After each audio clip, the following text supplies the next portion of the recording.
Disclaimer: the information and education material contained herein is meant to promote the general understanding and dialogue of GAN's processing.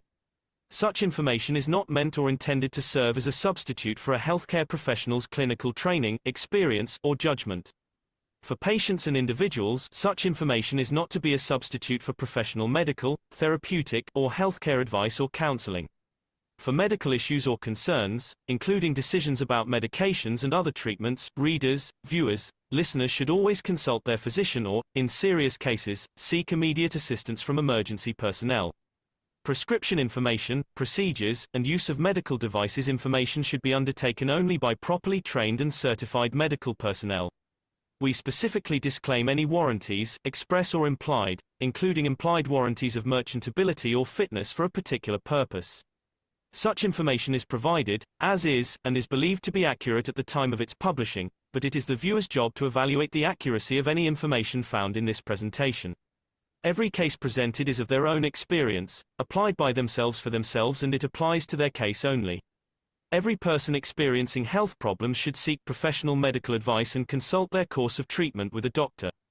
The processes of plasma balancing described herein are a natural process which supports the body but does not replace medical advice or therapies one is already subject to.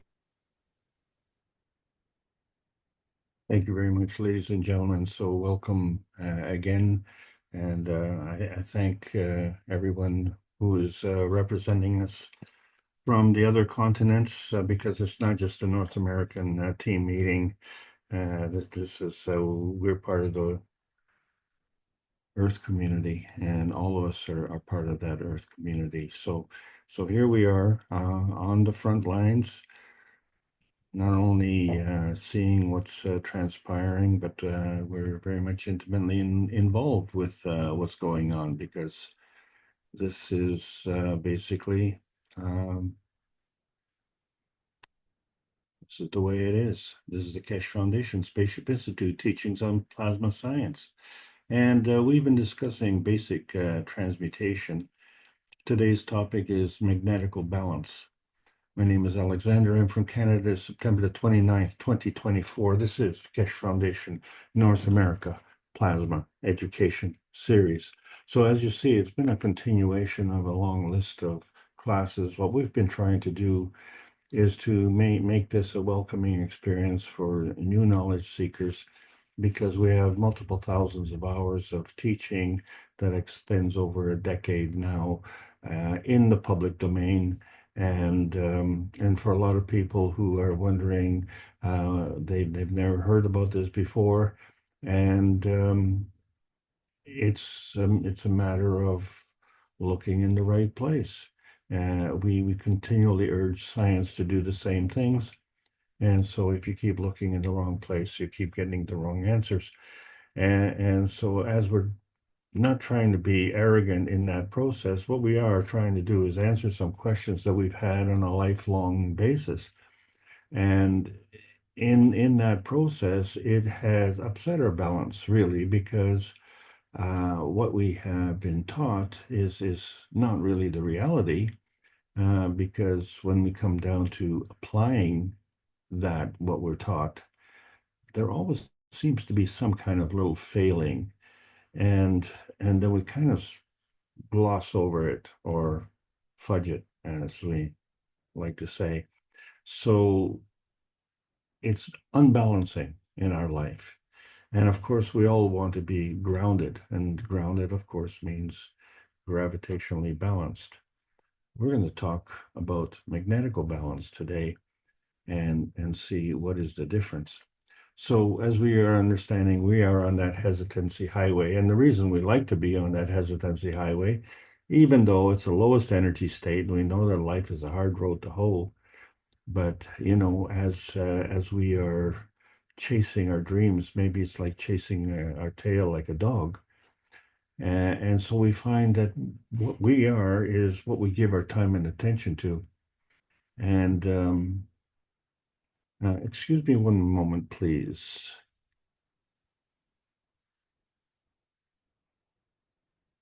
Just have to set up a thing differently. And if you'd like, Alex, I can pause the recording. until you No, adjust? it's fine. Okay, It's computers are a tool to assist us, not to dominate us. So, and this is the whole point. So we have now transferred the power back your to the computer acting up? it's written by programmers. Agree. Yeah, yeah. They seem to have a mind of their own, don't they? At least that's what I've experienced. Yeah. And we have to have not only a mind of our own, but we have to be mindful of others. And this becomes a problem because we are what we give our time and attention to. And if we're only focused on what we're doing, then we really limit our environment, if you will.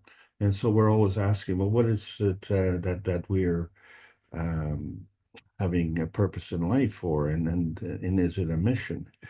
And because our mission is based on what we give our attention to, then our mission is representation of our mission.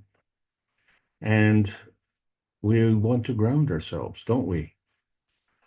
But do we really need to ground ourselves? Because regardless whether or not you're grounded, you're not sitting on the ceiling, you're sitting on the floor. And that's pretty grounding. So really what we want to ask ourselves, the true question is, can we balance ourselves? So as we're searching for outer space, this is the whole point. In our search, we want to maintain this balancing of the magnetical emissions. And this is reflected on the plasma highway to our little pie in the sky. And we say it's our little pie in the sky, but does it have to be that little pie in the sky? Who says? And when you look at that little pie in the sky and you say, well, you don't want to be greedy. Well, it's not a matter of being greedy, and it's not a matter of being in control. It's a matter of being part of the outer space and the outer space community. And we don't have to work at it. We are already there, you see, because as it's been described in the books of Marantev Kolikesh, book number 1, the universal order of the creation of matter. So that discusses two things, of course, is the universal order of creation. And then, of course, there's the universal of matter. And then there's the creation of the matter. And so we have to understand that as grounding as it is to create this mag-grav condition, it stems from the magnetical balance of the transmutation process. And that transmutation process means that it's going from one place to another. So in book number 2, we see the structure of the light, which actually facilitates that.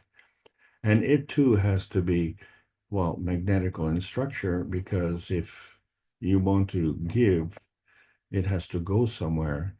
And if you're not giving, then you're very grounded. So what happens in book number 3? The origin of the universe. And so we see the evolution of the growth and how it's manifested. And this growth is obviously necessary. So we were children, we were babies, in fact, and we grew up into be adults. And we go all our lives and we don't know how that happened. And we don't know why it happened. And then some of us get a chance to seek our history. And then we wonder what is going on. And we see the divisiveness on this planet. And so what we've been trying to do is to bring our understanding together 345 weeks in a row with Rick Crammond and the Universal Council to bring understanding of one planet, one nation, one race for justice and world peace. So if it ever happens that you go to Mars and you say, well, where are you from? And if you say, well, I'm from Kentucky, and they say, well, which constellation is that in? And then you really have to answer a lot of questions. So when we try and understand our business, of course, we have the basic 10 commandments as we've all been taught, but now we see that there are commandments that haven't been taught.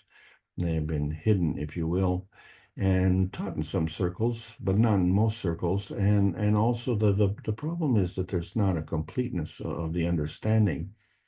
And we do know that the original tablets were broken, if you will, and no discussion here on how that happened. And so what we were looking at was the second act of the first act, shall we say, the follow-up, and not the original. And now we're seeing that there is an original, because that truth lies on the plasma highway. And this is something that we want to achieve. And to understand how we do that, we can't just make believe and work in magic and all sorts of metaphors and parables. You know, we need some, shall we say, concrete knowledge. And so we've definitely dissected the basic knowledge of transmission. And on that transmission highway, there's frequency, and there's a lot of other physicality, and it's been limiting. And so we see the universe from that viewpoint. And the problem, of course, is our attitude towards that viewpoint. And so, just speaking for myself, it's always been a viewpoint of deficiency. In other words, we're always looking up.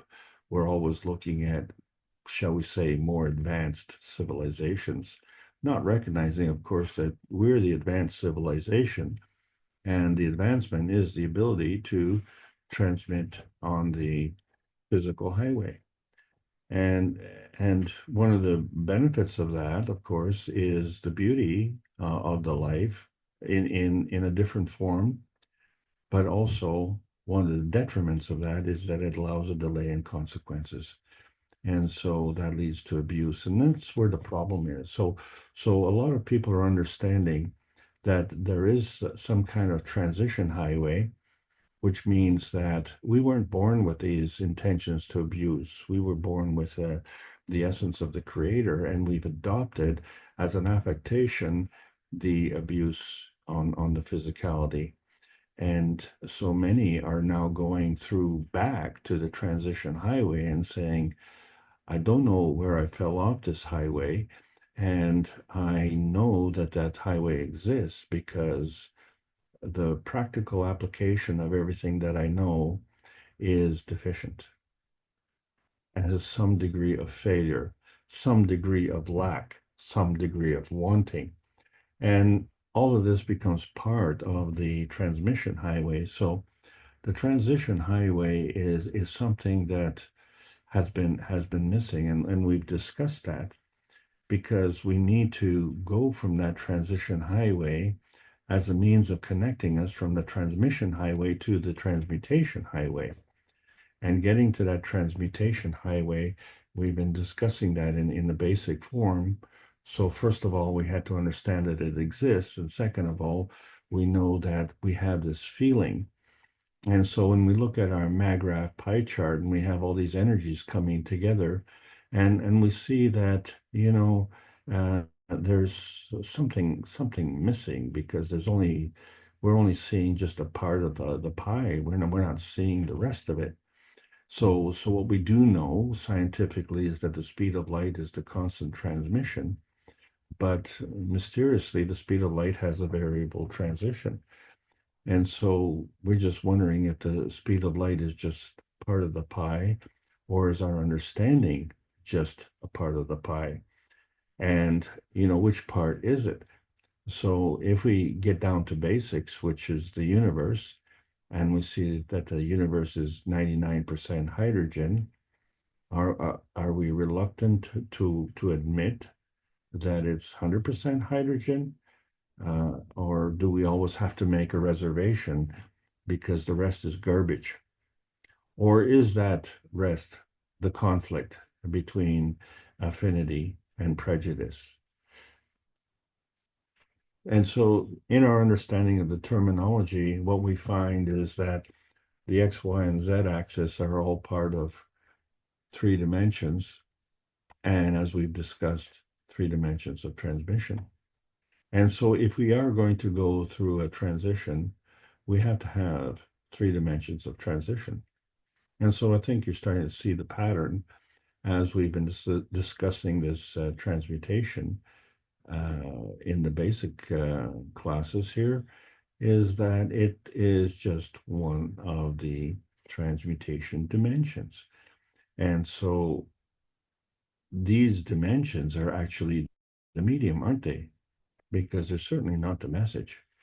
And so we've been constantly talking about the surface to volume ratios, and it's a very basic philosophy, and I've used that extensively for the purposes of my grounding. And I'll tell you why that's been so important is because it was repeated so many times. And I never understood the significance of it. But one thing I did notice that each and every time I was in a class, this became an important point. And I'm talking about physics classes. And yet, this point was never emphasized in the conventional teachings. And so I wondered why. And then to understand it, I didn't understand synergy, although I did understand teamwork. And so I think we all understand teamwork. If all the team players work together, then 1 and 1 becomes more than 2, doesn't it? You know, then that added bonus that you get from the collection of all the parts is synergy. And so that synergy arrives from the bringing together of all those forces. But in science, you don't lose those forces. You continue to enjoy those forces, and you continue to enjoy the benefits of the forces. And of course, each force is not the same. So when we say 1 plus 1, the ones are not the same one. We don't know which one it is, but you take one and then you take another one and you add them together, and you get more than 2 because you still have the 2 ones. So now you've created more. So in other words, you have the 2 feeding dimensions, and then you get 3 feedback dimensions. The feedback from the first feeding dimensions and the feedback from the new feeding dimension. And then, of course, we are the observers. And of course, anything that we don't understand, you know, we just kind of fudge it. So, and that's been okay up until now, but it's not a matter of being so precise. It's a matter of being accurate. Because when you look at our existence, you see that there's a variety. And if there is a variety, that means there is no one answer. And we see this happening very, very directly as we do the cups of life. And as we've so often said, they weren't the cups of the pandemic, but the dividend of the pandemic, of course, was to introduce the cups of life. And we found that as we were engaging in the nanocoding process of the monatomic science, we were able to discover this core space that was within our inner space, and it manifests itself into forms of strength. One was the emotional strength of the white GANs from cup number 1, and one was the physical strength from the copper GANs in cup number 2. And then we find that those two work together in what we call the cups of man, because man is a combination of the emotional and physical components. And that includes men and women. So not to discriminate. And speaking of discrimination, you know, when we look at the cups of life, we find that we have the radiance manifestation of a variety of ganses, including CO2 GANs, calcium GANs, zinc and copper GANs. And amino acid GANs and H2O GANs, which are molecular in their structure. And then, of course, now we see that we have gold GANs. Well, as a matter of fact, we have a whole host of earth GANSes.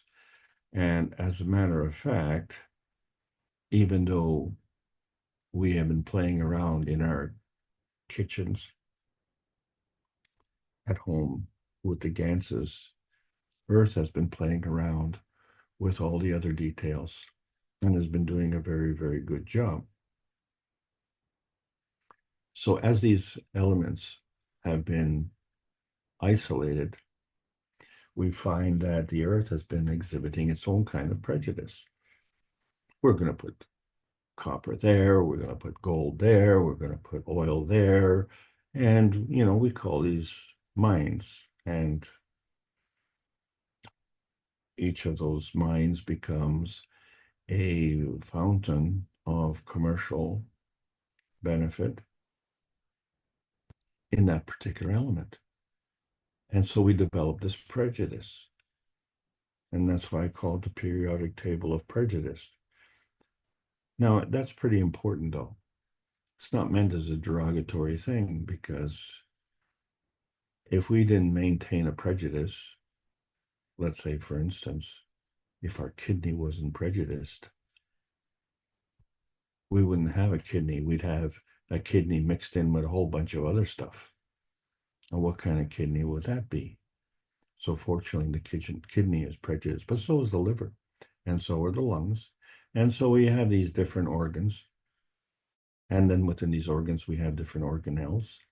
And so these organelles are contributing to the different organs of the body and of course, enhancing the prejudice. But they're not prejudicial in how they distribute the prejudice. They don't say, we are going to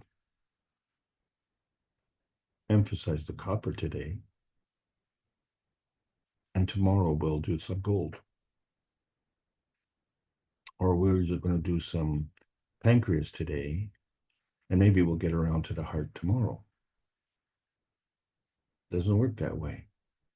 So we find that there is no prejudice in the universe. It's a man-made construct. So, but what is prejudicial is the gravitational conformation of that construct. And so although it's not visible to us, we do have a fingerprint, and that is the emission spectrum of hydrogen. And so that hydrogen is a gravitational conformation of the energies coming from the magnetical forces of the sun and the magnetical forces of the earth and the magnetical forces of the universe as well. So that becomes the grounding, if you will, of the totality. And then from there, we get the grounding with the gravitational conformation on this planet. And from there, we develop the periodic table of prejudice. And then, of course, we see that hydrogen is an important component of water. And so we see that we can get different kinds of prejudice of water based on its susceptibility. And that susceptibility is reflected in the pH chart. We call it pH for potentiation of hydrogen, and it goes through 14 stages and goes from acidic to alkaline. And all points in between reflect its susceptibility. And so our planet is based on this. And this is how it does it. But it has to bring together these dimensions of the x-axis through rotation, the y-axis through its polarity, and the z-axis through its interdependence between the x and the y-axis. And then that becomes the emission spectrum. And as we see that the Earth is rotating, and of course, we are moving along the ground in our own x-axis transmission. And we're not rotating. It seems to be going in a linear fashion, but of course it's not. We're following the curvature of the Earth. And so when we look at the potentiation of hydrogen, the most important thing to understand is that this prejudice has arrived based on what they call the conservation of energy. which means that if you were to, we are bringing, not if, but we are bringing hydrogen and oxygen together.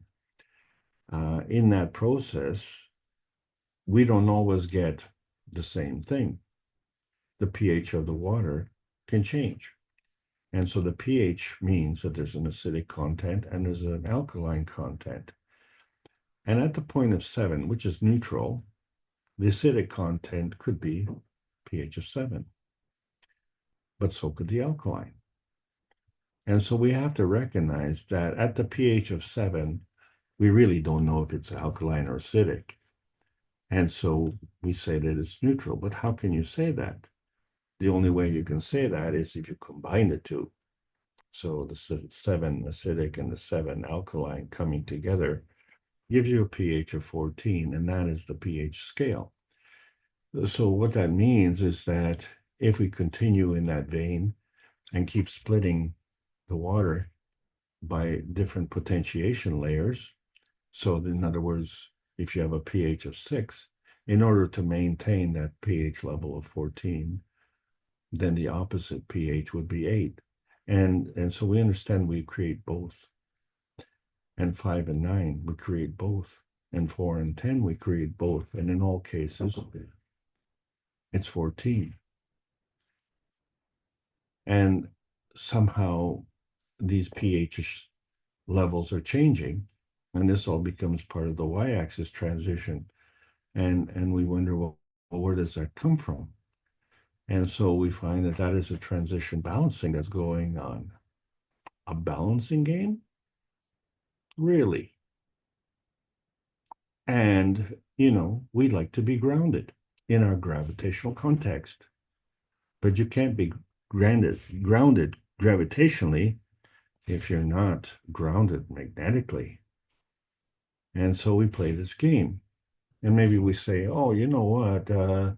Life is a card game. And so maybe we'll get a chance to play this game. What game would we like to play? Well, one of the games we like to play on Earth is poker. Yes, life is a poker game. And so if we want to have good poker players, then we need to call all the liars together. So may the best liar win. And of course, the best liar is also the best deceiver. So may the best deceiver win. Okay, so let's bring those all together. And of course, as we bring all the poker players to the table, they all have to ante up. It's not free. The entry's not free. You have to, you have to pay to play, if you will.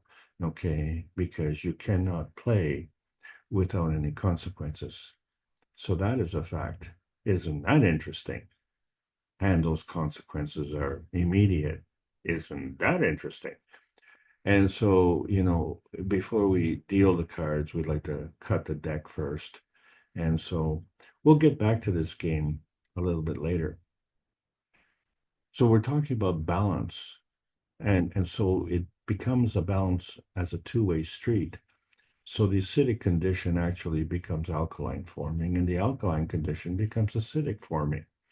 And so all the balance points of susceptibility in between become a balance point between the magnetical and gravitational field forces. So we're talking about the balancing of both.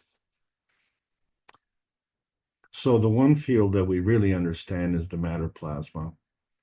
But there are two aspects of it. And one is that we have this physical state, which is very gravitational because we can touch it and see it. But we also have this magnetical state. We can't touch it or see it. But in both cases, we are feedback dominant because our reality is based on our matter plasma dimension. And so as we see our matter state, we kind of claim that it's an affirmation of life. But in reality, it's actually a denial of life because we're only seeing part of the picture. And that part is embarrassingly maybe only 5%. And who's to say that that's an accurate number. What difference does it make? It's very, very small. Our understanding of our existence is very, very small. But that's not such a bad thing because the universe is created from energy and energy is very small. So the realization is that energy can grow into something very large.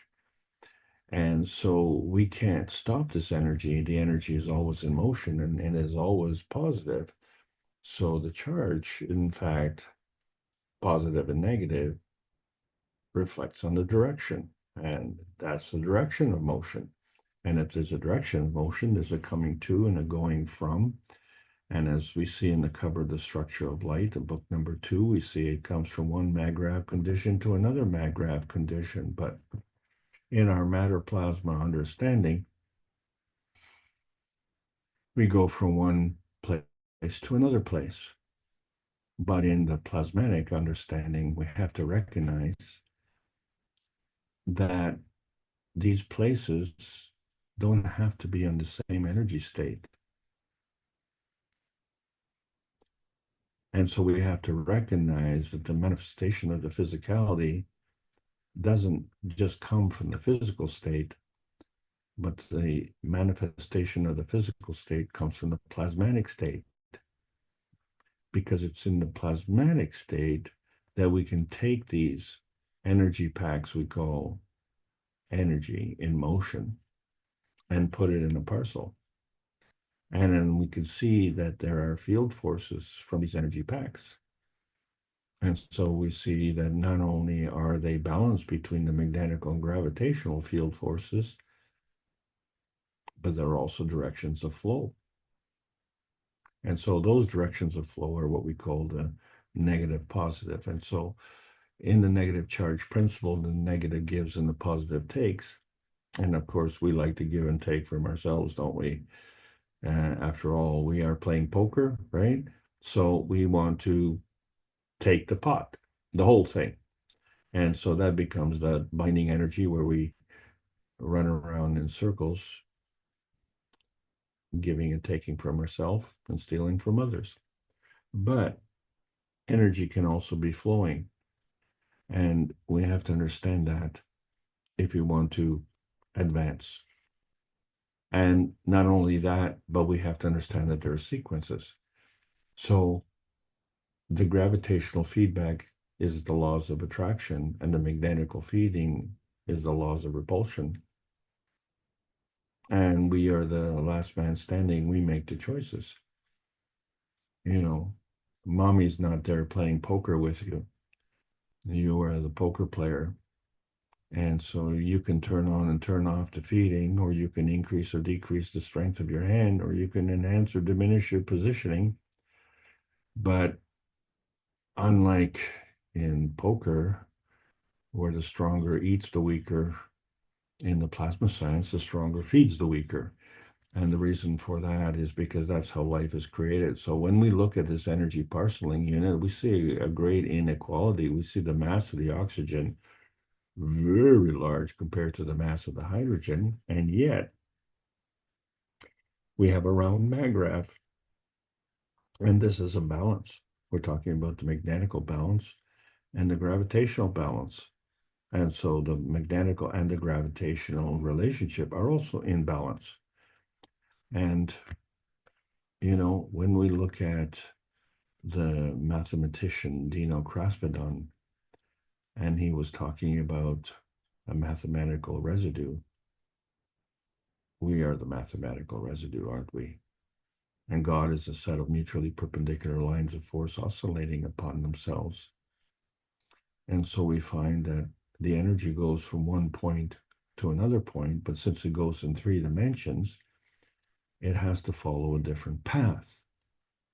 And if it follows a different path, can it arrive at the same destination? So when we look at the crystalline structure in the physical state of the periodic table of prejudice, we find that there are paths that link up the 3 dimensions. So there is a choice, there's a selection process, And if you will, there's also prejudice.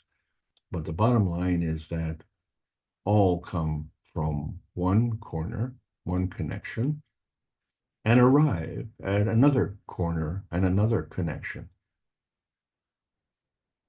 And the determination of the beginning of the trip and the determination of the ending of the trip are the divergence of the energies from one corner and the convergence of energies to the other corner. And it is on that point that we have transmission.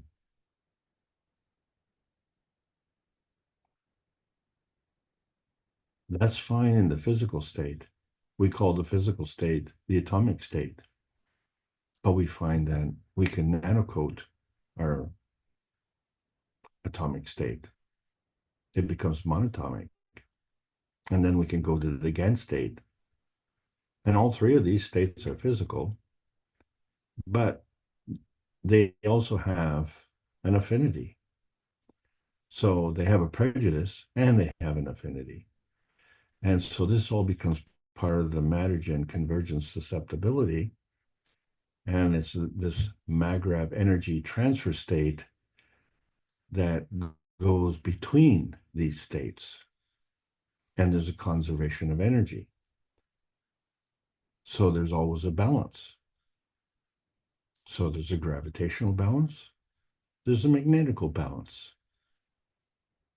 But the question becomes, can we balance between the states? And how do we know which way we're going? And if we are going, can we maintain that balance? If the only reference of our balance is being grounded, well, as they say, you ain't going anywhere. So when we look at the energy parceling units and we see the hydrogen being sheared off as an electron and is looking for a partner, it leaves behind the hydroxyl, and it too is looking for a partner. And so there's always a combination of energies, and that is a conservation of energy as energy in motion and physical manifestation. And in that process, you go through a crossover, or it could be a deflection. Either way, there would be a twisting, and that twisting can manifest itself in a tightening, a coiling, or a tunneling, if you will. And so all of these are energy packs in motion. And we haven't decided where they're going, but we know that there's a susceptibility that they're going somewhere. So when we look at the Earth and we said, okay, well, here's the principal energy flow, we find that energy in motion is a two-way street. There's a two-way transmission and a two-way transition, but we are still the blue planet. We are still the water planet, and that's our characteristic. And so we emit those forces because that's what we are. But there is another emission, as we know, the emotional context. And so if we emit what we are, well, we can't emit our physicality because then we will be losing that part of the physicality. But what we are is a manifestation of motion. So we can emit the emotion and not lose what we are. And this, what we're emitting, it becomes part of the energies that are traveling through the universe. And then these energies, having left a point, come together at another point. And the reason they come together is because of a common denominator. So these energies that travel through the universe we call them PM ticks. And when they come together, and it only takes two to start, you have the X and the Y axis, but you have to create a field. And in order to create the field, you have to take the X-axis transition and the Y-axis transition and transition it into the z-axis transition, which is the field capture. And now you have the 3 dimensions. And so as the energy in motion is in the motion within that field, the thing is that that field is also in motion.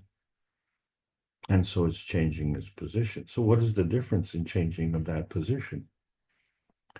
So we find that the energy keeps coming. And that energy that keeps coming has all the basic components of the matter energy, dark matter energy, and the antimatter energy, all of which are in different strengths, all of the different energy levels, and all coming from different locations. And so they keep coming, and they come together, keep coming together. And so we see the manifestation of the principal matter, the PM ticks, as they bring together what we call the principal matter, transition matter, and convergence matter, and convert it into a plasmagen MAGRAV state. It isn't until that MAGRAV state interacts with another MAGRAV state and manifests its gravitational position and becomes an inertia field. And that inertia field is your gravitational balance.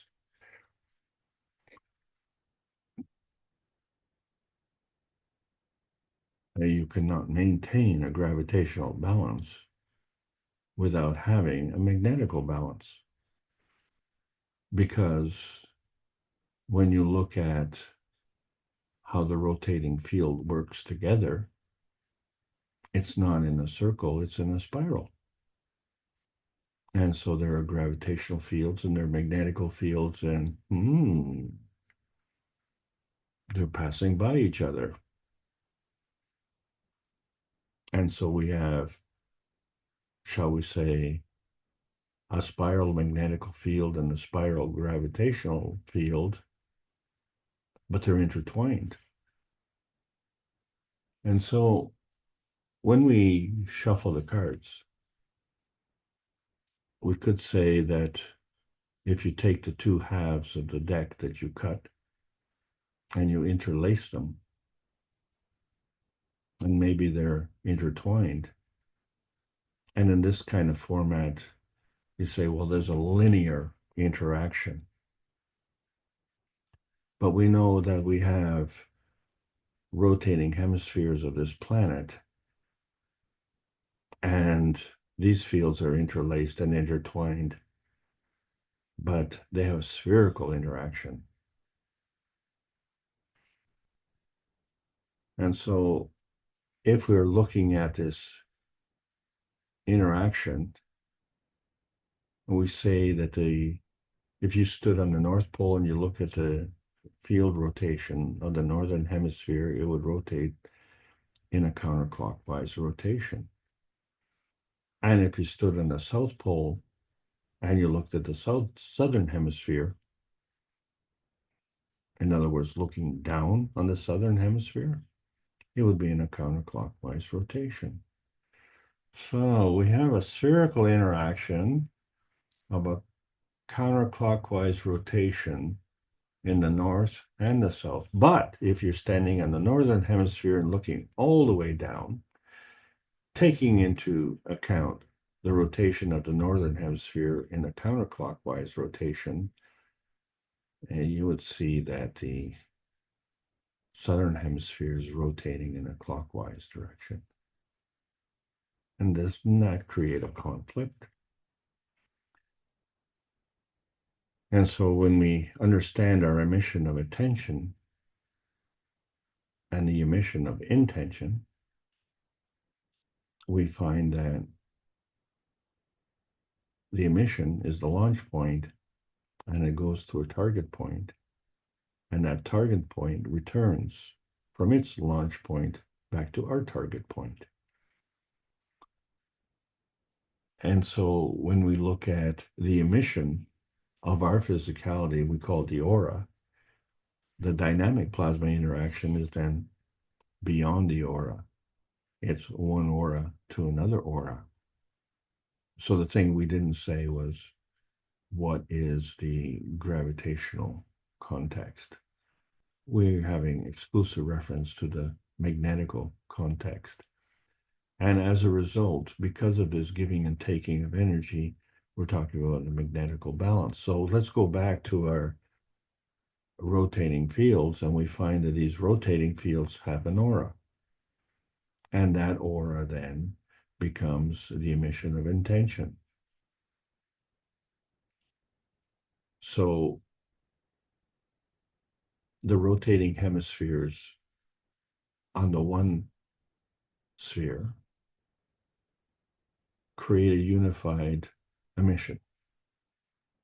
And the rotating hemispheres of a target point create a unified reception. And in order to balance that off, it has to launch its own unified emission to our target point. And so this is a constant process. And we don't get a chance to choose which one it is, because we can't just eject from the universe. We can't just pull it out, let's say, like with tweezers, just grab onto our little tiny perfect world and just pluck it from the universe. We are always part and parcel of that universe. And it doesn't matter if we're within those three dimensions or we're the observer, fudger, fourth dimension, looking at the whole thing, we're still there. So the show has to go on.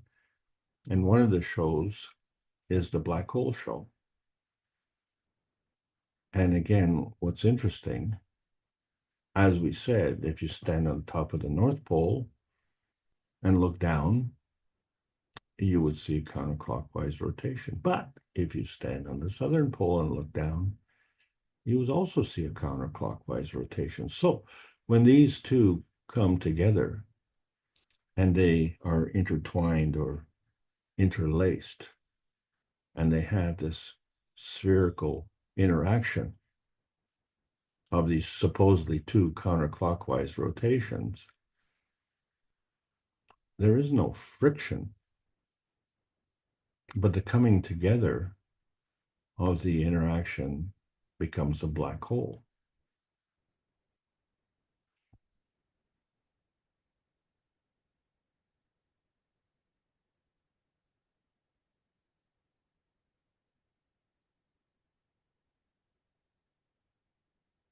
So now you have a different context.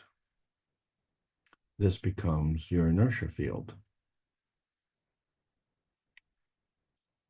And from that inertia field, you can now develop a balanced field. And we see that exclusively as a gravitational balanced field. Where is the magnetical balance field?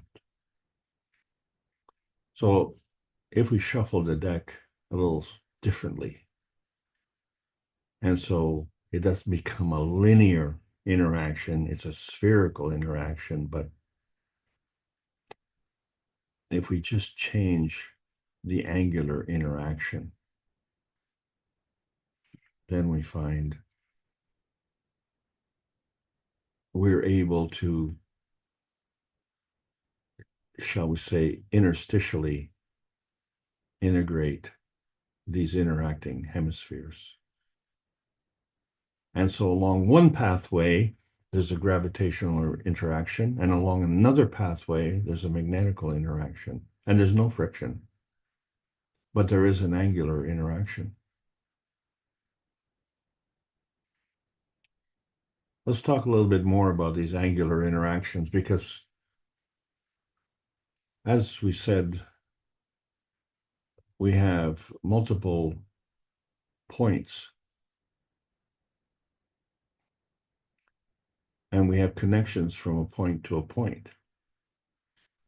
But if we take that connection from one point to another point and put it together with other fields that are doing the same thing, going from one connection of one point to another point, and they establish a relationship, then one of the things we want to look at is that each method of travel is a form of engagement.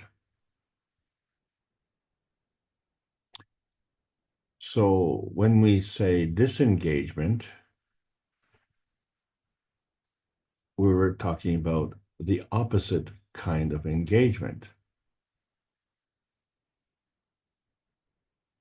But as we said, you can't extricate yourself from the universe, so undisengagement is impossible.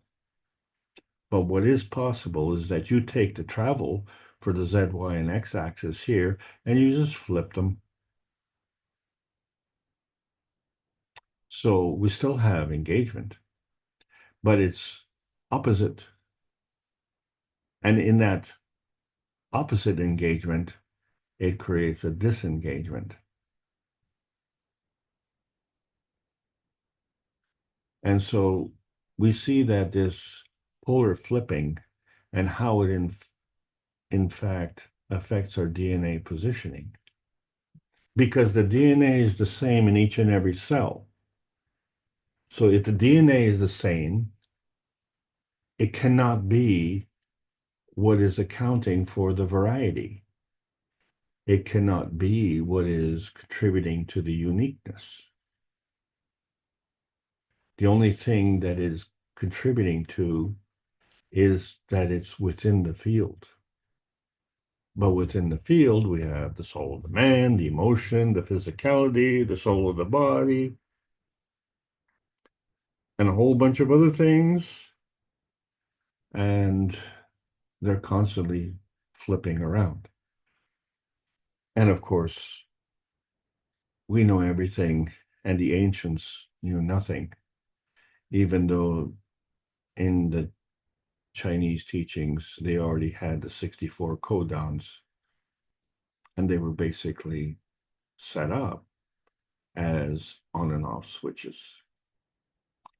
And they were in pairs. And so basically, it all had to do with flipping of each pairs. So on the one hand, it would be on, and the other hand, it would be off. And each of them was able to be flipped. And so when you look at the combinations, you see there are 64 combinations. And isn't it interesting? We have the same type of relationship in our DNA. And this information has been around for over 2,000 years. Boy, were they ever backwards back then? How did they achieve that without the old advanced technology that we have with microscopes and funny things? So when we're talking about these multiple fields, we were saying that each field has a connection from one point to another point. And so these are the grounding connections, aren't they? Because you start at one grounded point and you arrive at another grounded point. And of course, so these grounding points become gravitational connections. And each of these fields have it. And so each of these fields have this connection from 3 dimensions. But what if we were just to change the reference a little bit? What if we were to remove the field? What if we were just to look at the connection? Could we say that the magnetical connection from one field and the magnetical connection from another field and the magnetical connection from another field could come together in, say, a star formation? Maybe if we look at the connections from point to point, maybe we can look at the base of the star formation as the grounding connections, right? The gravitational connections. But the connection of that base to the peak of the star formation, those are the magnetical connections. And so if each field chooses to have its own path, and it only represents one part of that dimension. And then the other one has to select another part of that dimension. And the third one has to select another path. And so you find a divergence of all from the point of grounding to the point of connection. Achieve the balance of going from the gravitational balance point to the magnetical connection point in its balance state.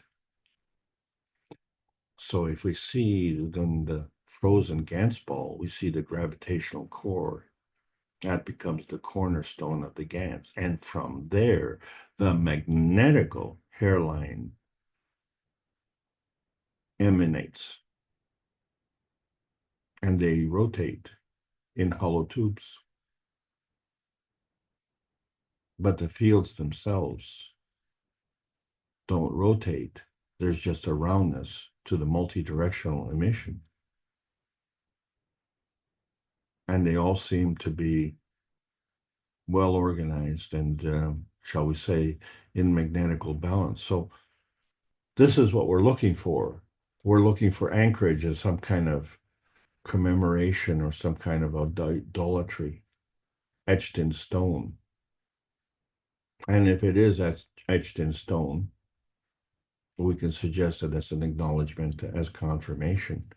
And so here we are, confirmed on the third rock from the sun. And so that becomes the emission of declension, the lowest energy state, where what you see is what you get.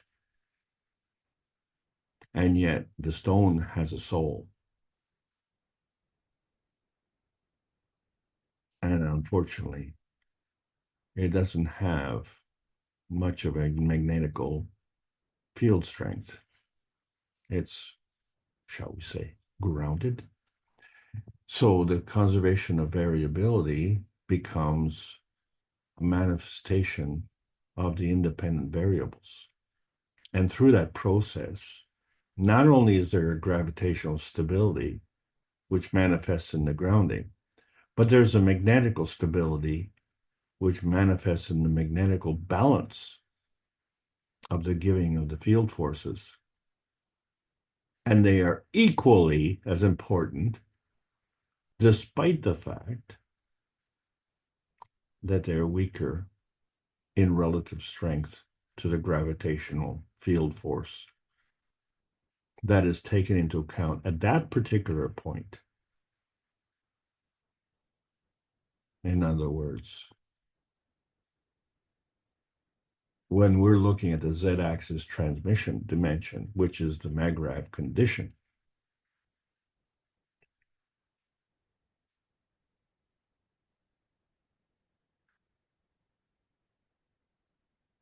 to decide which field strength it is,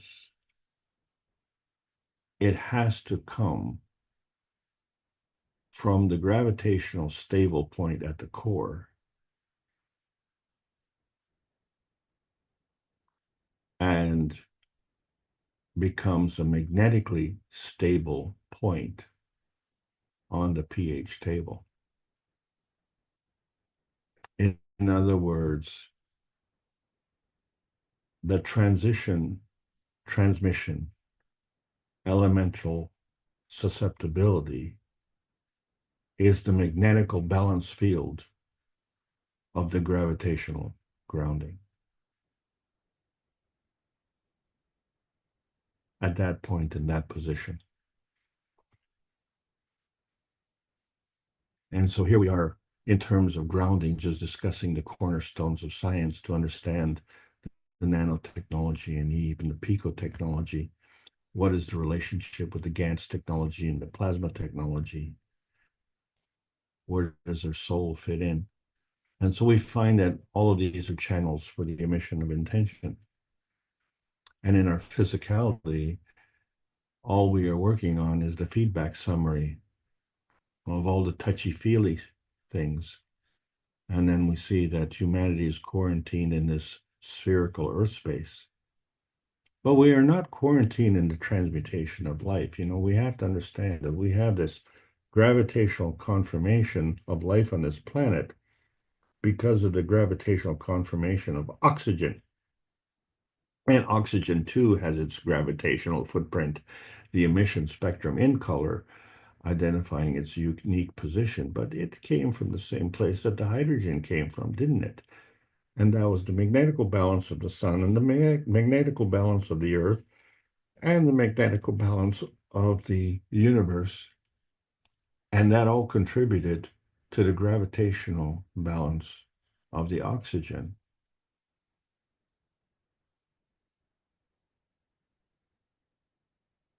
And I thought the gravitational balance was the base of the star formation.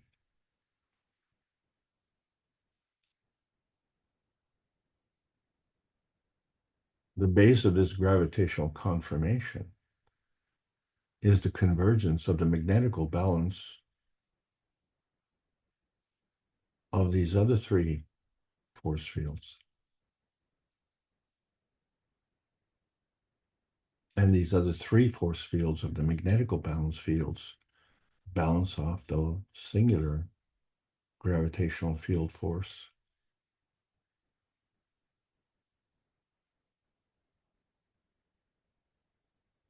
It seems like an upside down star formation, and that's exactly what the process is.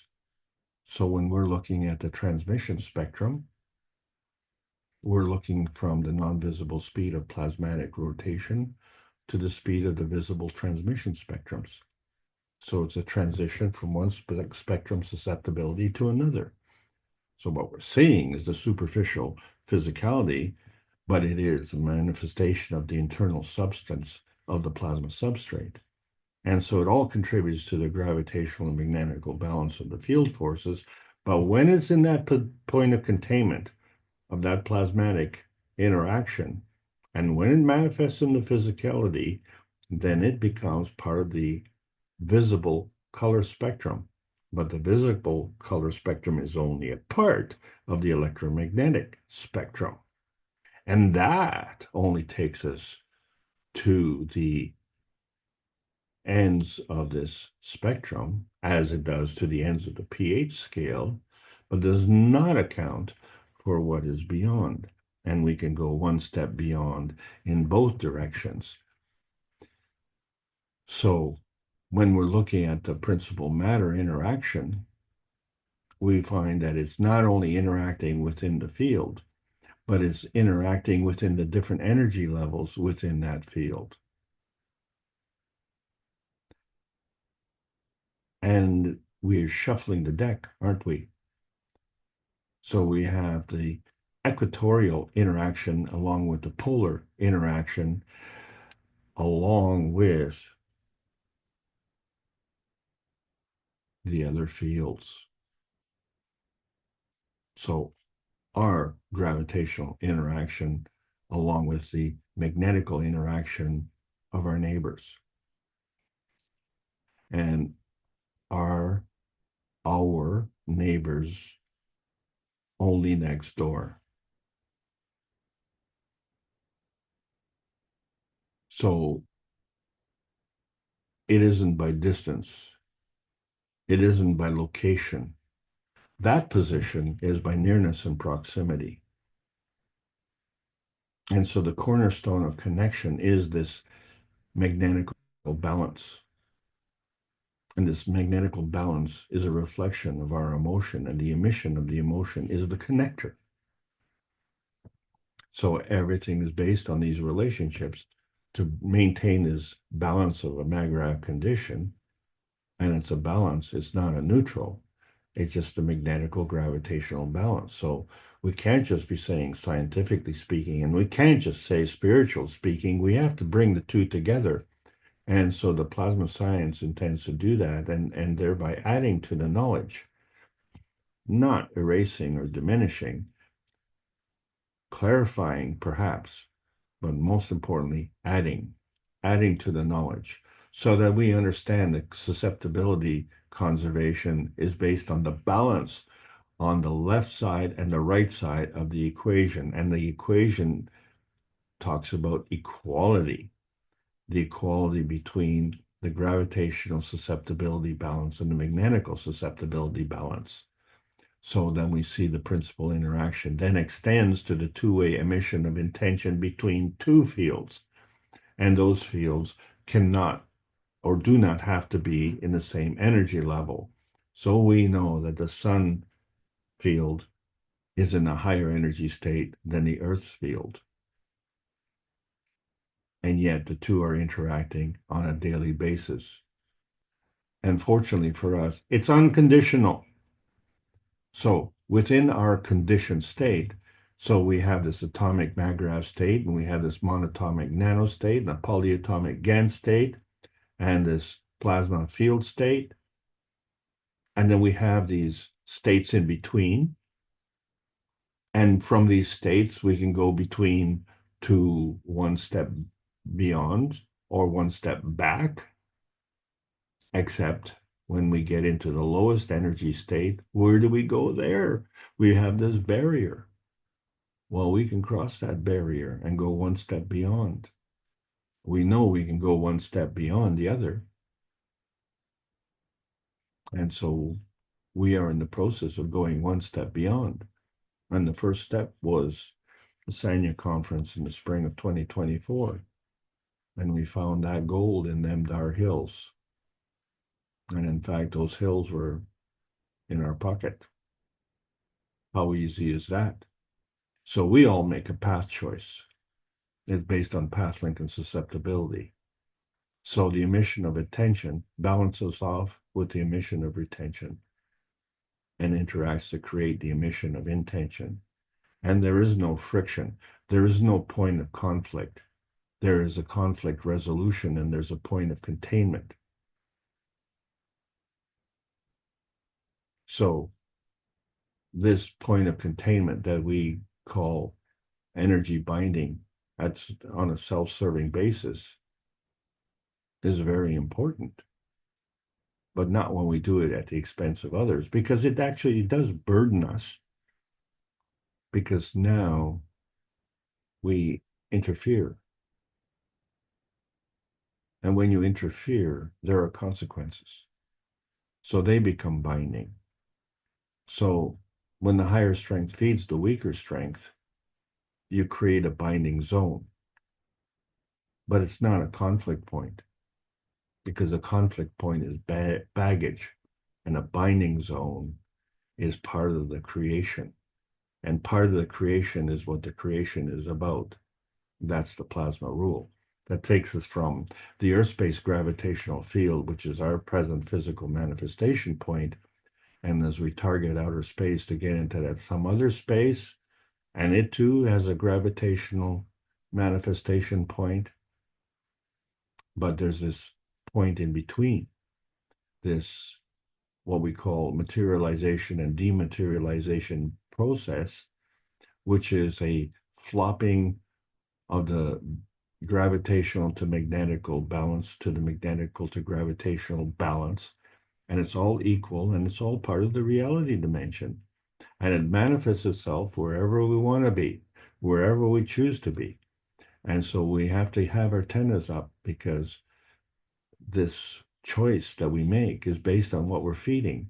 And it's also based on what we accept as part of the feedback. So we have to tune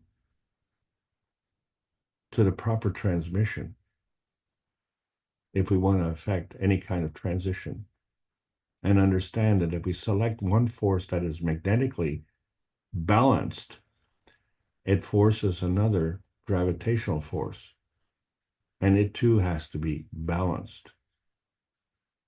But the resulting selections to feed the Magrav manifestation, which has to be balanced also. So the selection manifestation is predetermined, and we can do that. We can predetermine it by choosing the peace dome of intention.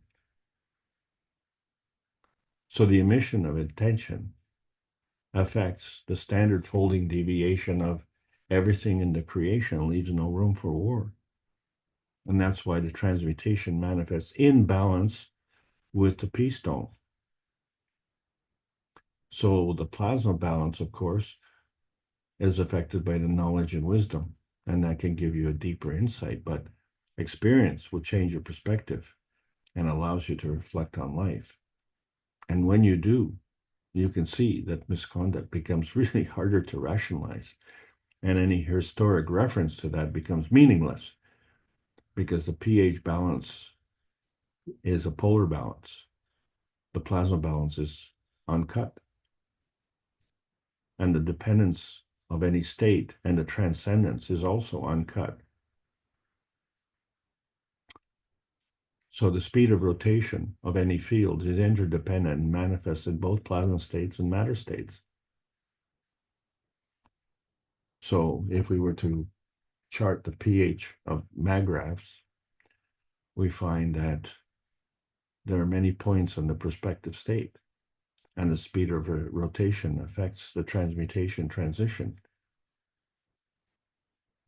And of course, our blue planet is affected greatly with the spilling of the red blood. So there are many points in the field strength of the dove, aren't there? All inclusive. All inclusive. Inclusive includes all. And so we find with the transmutation test that we're undergoing now, we're waiting for the fourth and final session of this 4-month, 4-session program. So and maybe once we complete that, we can take our training transmutation wheels off. And maybe as the scientists are asking, how do we learn more?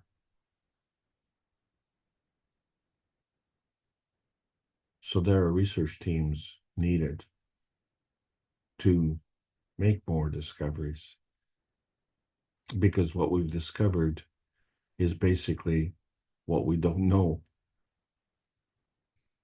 Not that we've discovered what we don't know, is we've discovered that we don't know it. And that is what makes us so sad. And we've been trying for 557 knowledge seekers workshops and 557 weeks in a row to transcend the limitations of nuclear science, because it has been limiting. Nuclear science is obsolete. We're looking for the greater oneness that takes us from that one point and takes us to the other point with magnetical balance. This is the Keshe Foundation Spaceship Institute teachings on plasma science. Welcome all the beautiful knowledge seekers learning about the new selection process of the new plasma science. It requires the World Peace Treaty. There's no poker playing in outer space, you see. There's no deception. Liars and cheaters cannot sit at the table. So sign it with true intention. And sign it with a pen as a gravitational confirmation, and sign it with your soul as a magnetical confirmation. And so as we understand the historical calendars, they spiral as pointers to how our x-axis sphere was created. And we find that man is a reactor of a three-dimensional universe. And can man find heaven through the field transition? Yeah, of course. And can man go into outer space without a peace stone? Yeah, of course not. And can man transmute through the dimensions of history? Yes.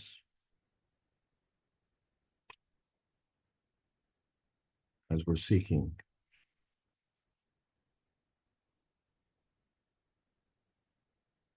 magnetical balance of the physical transmission dimensions and learning how to spell at the same time. Plasma science needs to be delivered daily via the peace stone in exchange for peace on Earth. So welcome to the new outer space age. And not only does that end the lesson, but it also ends the basic transmutation series. I hope you all enjoyed it. Thank you so much.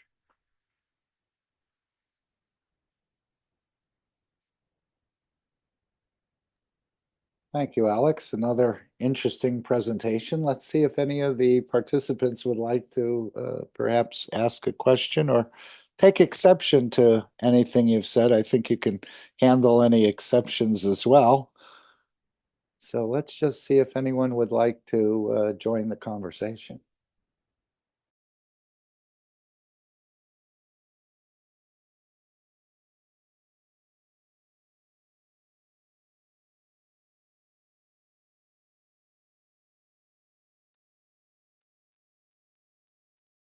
I'd like to know what gambling casino Alex went to this week. Get all them playing cards. Did he make any money? Maybe they're not playing cards. Maybe they're tarot cards. I don't know. But yeah, when I had heard about gambling in the past, I was never a poker player or a card player other than maybe cribbage. I think I learned that game and maybe setback or something. But in the gambling, let's say you've got 5 people around the table. I think you had that set up there on one of your slides, Alec. But the money just moves from one person to another. Nothing is really created. So in a way, this gambling or this poker really reinforces what we're doing, one taking from the other. And then it ends up one has more and the others have less. And so again, in this gambling and this poker playing, nothing is created. The money just moves from one player to the other. Maybe a couple people come out on the positive end, or one person does, but the rest end up losing. And this is not anything of what the Keshe Foundation is, although there may be card playing in space for fun or a win-win situation just to enjoy the game. But again, it's the same sort of thing. I take from you, or because I'm a more sophisticated player, therefore I know I can bluff you. And I see how your facial expressions are in the rest of this. So, but again, this is not the ethos. Yeah, there we go. The money just moves from one player to another. If they all start out with $100 and then at the end one person has 500 or 600, nothing was created. The money just moved from one person to the other. So in a way, this just reinforces our current structure, doesn't it? I take from you, or because I'm a better player, I'm superior and therefore I deserve to have more than you. Oh yeah, and not only that, but that makes you a better liar, right? Yeah. Yeah. I mean, that's the object of the game, isn't it? Yeah, they said you can sort of read, and again, I don't know how they do that, but maybe they do read the expressions or the tells, I think they call it that, of the person is fidgeting or his eyes are shifting, or maybe he comes up with a big smile on his face and he's got 2 or 3 winning cards already in his hand. Well, the obvious thing is that when you're talking about the skill in being able to read a person, so the obvious thing is that it involves more than physicality. So the game of poker is actually in its physical form, but the most skillful players are playing in their non-tangible matter state form. Almost like a psychologist in a way. Oh, definitely, definitely. And the big problem, of course, with that is that it's in a non-tangible state, and we can still participate in that state, obviously. And that is the dilemma. That is the shall we say, the holy grail of those who are in the warmongers, because they can, shall we say, dabble in the non-tangible state without compromising their physical misguided principles. So how do we resolve that? So you can't play poker in outer space because all the members have the skill to read. So there is no bluffing. And then so the game becomes kind of pointless. But then again, there's no money in outer space either. So the whole purpose of the game is to get money, right? So, actually, so the whole idea of the poker game is that the winner takes all. So, it's the opposite of Russian roulette, right? In Russian roulette, 5 out of 6 doctors think that Russian roulette is a fun game. And in poker, only 1 out of 6 thinks it's a great game. We haven't decided which one. But the point of the matter is I was involved in a poker game once, and everybody won that day.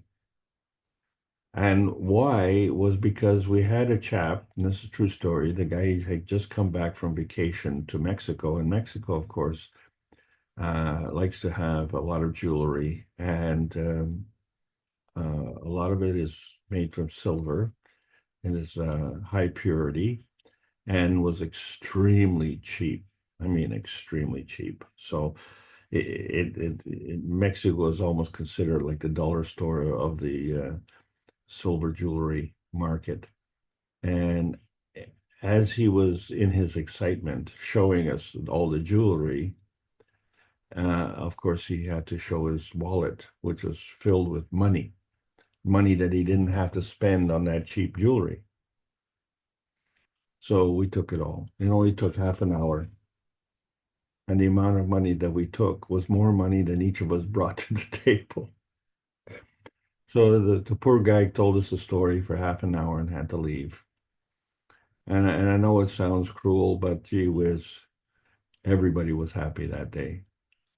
So he was the only one who wasn't unhappy. He was the only unhappy one. But actually, the sad part of that story, which is going to lead me into another story, and I beg your indulgence, is that he was oblivious to the fact that, he didn't care that he lost all his money because he himself felt that he was a inherent winner because he bought thousands of dollars worth of jewelry for peanuts. And so he had, abundant money.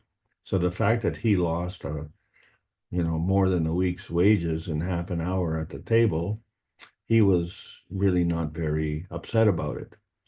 And of course, he didn't realize that everybody was kind of ganging up on him because it was just like, well, that there was fresh meat in the house, right? So we all wanted to get our share, and we did, and it was amazing how efficient we were. We all kind of adopted a piranha attitude. But what is interesting, of course, is that it's a very malicious game, and of course it's based on intention. And there was as you know, in Las Vegas they have contests. So they make it a form of entertainment, and it's winner takes all. And of course, to really sweeten the pot, the house throws in an extra sweetener. And so we're talking about millions of dollars being on the table. And the players are basically just playing with house money, trying to win this pot. And of course, there's no, well, there were alternate prizes. So there was a lot of incentive for people to come in. One gentleman won the whole pot. And he became, quite the star. And he was quite excited, very proud of himself as well. And he said, well, now I've made the money that I need to improve the quality of my life. And so he went what I would term a game of chance, a game of intrigue and no guarantees of winning, right? He became a farmer, let me guess. He became a real estate, not a real estate agent, but a real estate mogul. He got in the real estate business. And I think we would all agree that that's a very stable type of business. Would you agree? And yet Uh, he yeah. lost his shirt. Can He be, lost depending on what he market lost you're the in. whole fortune, Yeah, sure. but he lost it by his own hand. And so he hadn't been at the poker game for a couple of years because there was no need, right? He had the money, so now he was going to go into a legitimate business with the gambling money and run his real estate business. And there he lost all the money that he won at the poker game. So what does he do? He comes back to the poker game so that he could win his fortune again, which of course he didn't. But it just goes to show you the arrogance that he felt that he was such a good poker player that he could just come and go as he pleased. And if he needed more money, he could just go to the poker game and basically rely on it on something very stable like, a business. Oh, how about a job? Isn't that why people go to work with a job? Because they get a paycheck at the end of the week.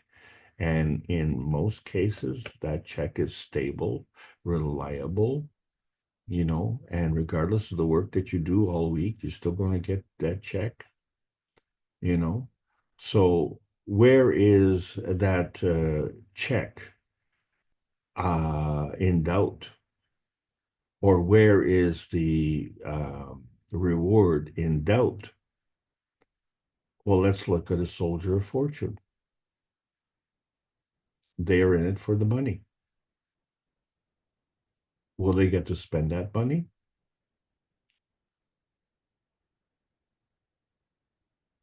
If they're lucky, I guess. And then if they are lucky to get out of the war, will they find true happiness or will they find trauma with their soul? And then when they look at that bank account and the winners that they are from that game, the poker game of war, they find that they're the losers. And not only are they the losers, but they worked for losers because those losers had all the money and they used that money to run the war. And the problem with that method of operation is failing to understand that when you lose your health, when you lose your happiness, nothing else matters. Agree. I heard an interview this week on InfoWars with Robert J. O'Neill, one of the most famous Navy SEALs in the world. And he's the one that supposedly had shot Osama bin Laden and the rest. But he said up to about a year ago, he was demonized. He was drinking a quart of vodka a day and had a loaded gun in his closet ready to blow his head off. He was so traumatized by, he said, I killed so many people in so many different countries. And, he wouldn't do that again today. But he said how he was just terrorized. And we know what it is. It's the souls, as Mr. Kesh said, if they feel fear or if they feel anger, they can create a distressing situation for the one that pulled the trigger or even made the weapon or even made the bullet. But he was saying how he sort of found some peace through this DMT in other ways. But I was just thinking of, what was supposed to happen in Arizona with these head units, but now it still will happen. And again, all you'll need is materials and a headphone. But many of these troops are living nightmares repeatedly. And this guy confirmed, he said, I just killed so many people. He said I was being demonized. I mean, they were just terrorizing me. He didn't know exactly, but he just said the emotional unbalance was too much. He wrote a book called Operator as well. I think his name was Robert J. O'Neill.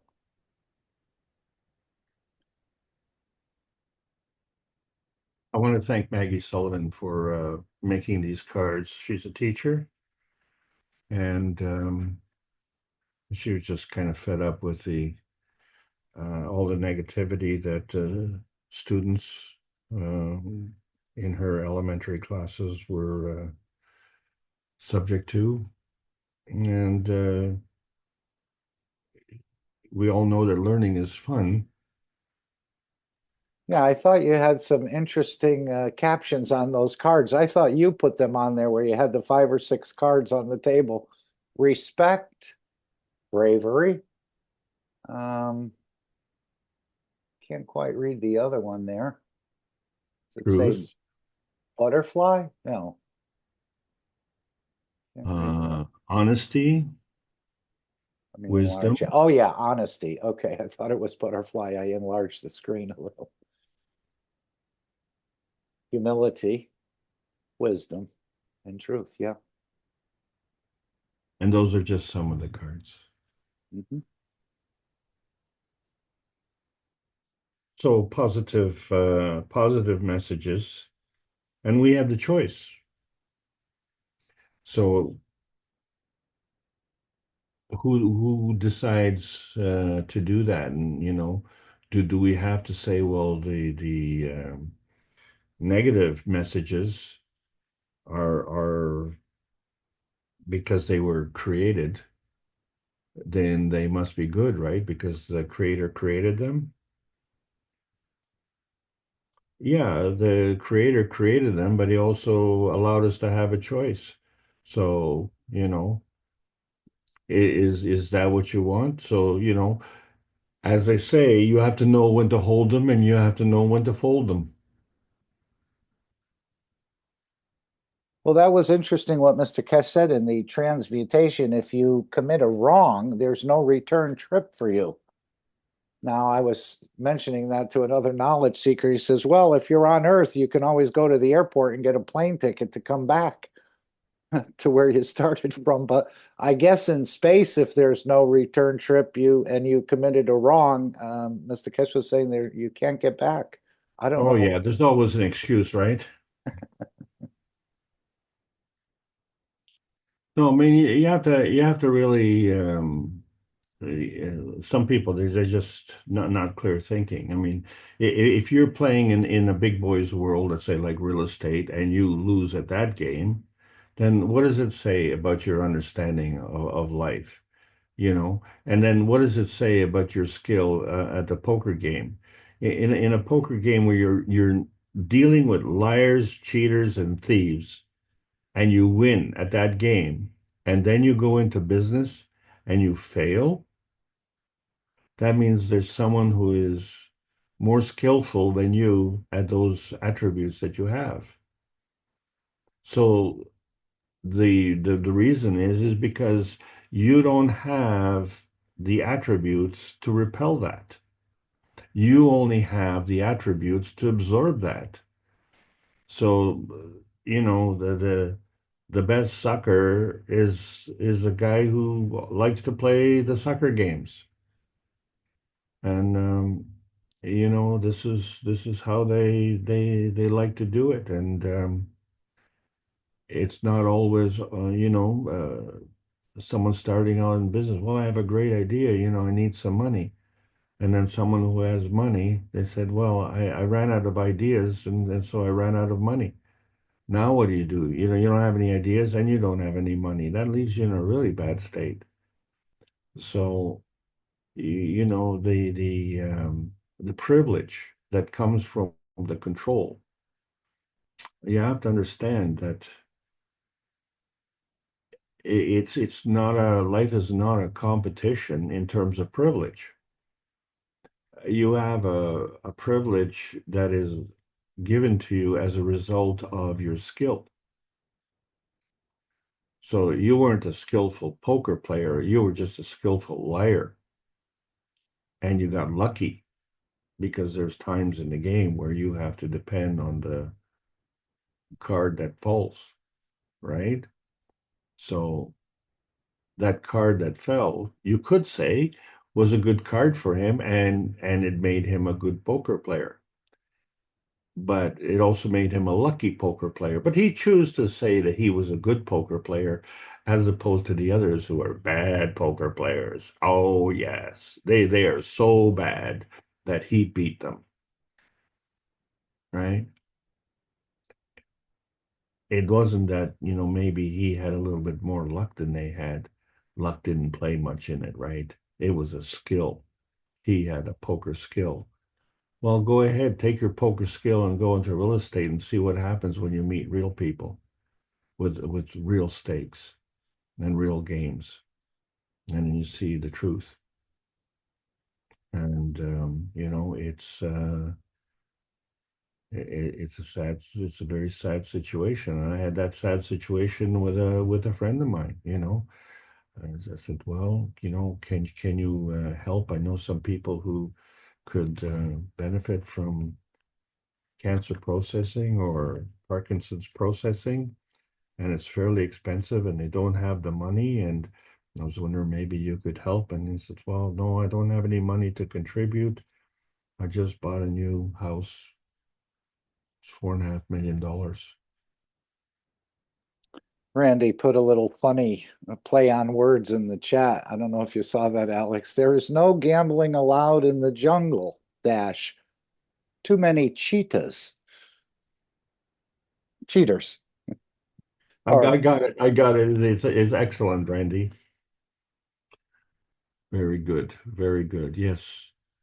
And of But course, that's the true. Kesh Foundation took a bit of a chance by allowing some people to take millions of dollars, and they were supposed to do something with it, but apparently they got cheated in a way. But now that's coming around full circle, and apparently warrants have been issued, and they'll be brought to pay, not only in this fraud, but in other frauds they participated in. So again, the creator never loses. Would No, anyone but they else? they Yep. lost something very, very valuable, didn't they? Yes. Their credibility, their trust. Well, they never had that. What they lost was the benefit of the friendship of the Kesh Foundation. Yeah. Although, as we heard with Dirk, even though he tried to pull the rug out from Mr. Kesh was more than willing to allow him to annotate or to, draw pictures in the next book. The same with Hawking. Isn't that interesting? Where I guess he was debilitated there in a chair and the rest of it. And even after the theft of the paper and calling it his own, Mr. Kesh had offered to help him, but apparently there was no response. The same with Dirk when he ran into his problem with the COVID. He was too proud to use the cups of life. And I know you said there's a lot going on in those cups, Alex, and I remember Mr. Kesh saying it'll take man hundreds of years to fully understand what's going on in these cups of life. They look simple because he said we designed it that way, but they're not so simple.